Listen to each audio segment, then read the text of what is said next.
Massey University economics professor and Knowledge Exchange Hub director Christoph Schumacher is here to talk tax for this week's Economy Matters column. Thanks for joining us. So does New Zealand have a fair tax system? Hard to say, actually. There are certainly parts that look at the outside not quite as fair as they could be. But I think the overall idea always is to make a tax system as fair as possible. Does there need to be some tinkering then? I think there always needs to be some tinkering, especially with the complexity of a tax system. I mean, I'm not surprised that accountants are as busy as they are because there are so many rules and regulations and that it's very hard to keep up. So it cannot possibly be all good and fair and as efficient as it can be. What needs to change then?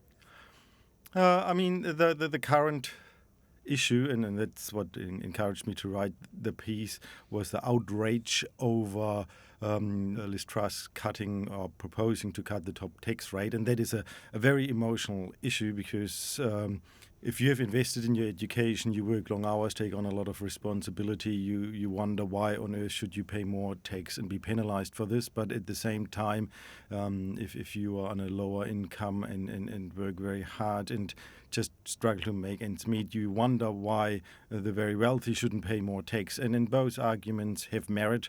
So the question is, how do we deal with something that is very emotionally driven, and each party has their point of view, and it's very hard to find sort of a fair solution, especially when there is no clear idea of what fairness actually means, right? Fairness is a subjective concept as such, so how do we turn something that is inherently subjective into something that is objective? So it's not as simple as, say, taxing the rich even further.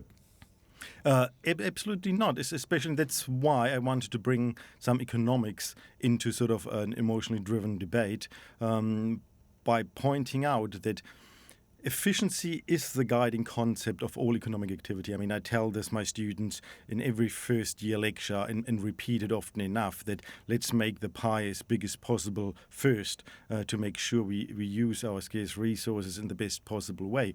So when New Zealand, for example, many years ago cut the company tax rate, what happened was that companies used those savings, invested it in productive resources, and in the end, the government derived more tax revenue than before. So cutting a top tax rate can actually lead to better economic performance and more money in the pocket. What about taxing unproductive gains? Yeah, and this is exactly where I think the system could be improved.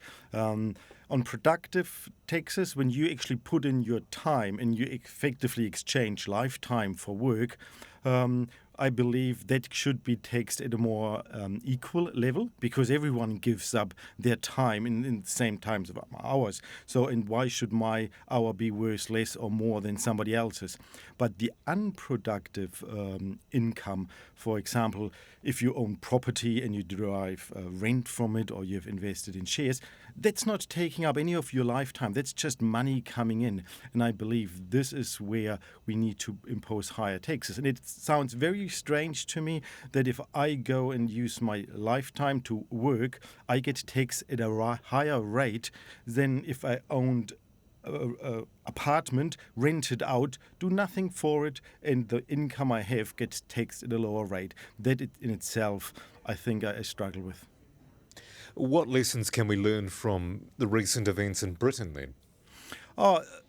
What surprised me initially was that a £45 billion stimulus package gets almost ignored in the media, but the £2 billion cost of cutting the top tax rate suddenly creates an outrage, and it eventually Liz Truss resigned over the whole issue. So I think the lessons learned is that look at the economic implication first.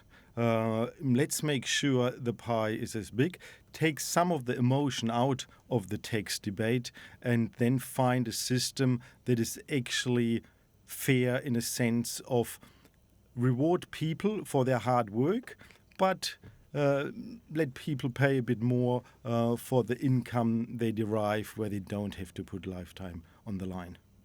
Are there any countries that set the standard for tax? Not sure. Being German, I know a bit about the German tax system. That has a slightly more a higher tax rate for non-productive assets. It provides initial free tax base so that people with a very low income don't have to initially pay taxes, and it has a very strong social network where a lot of money is given back. Some of the Scandinavian countries are believed to be quite leading in this kind of idea, so maybe look to parts of Europe for some ideas. I mean, it was in Scandinavia that proposed the living salary kind of, where people don't have to actually work but get a base funding so that the necessities can be afforded. Maybe this is something to look at, but there's always room for improvement no matter where you look. And it's good that we bring those issues to the front and maybe stimulate some discussions. Christoph Schumacher, thanks for your time. You're most welcome.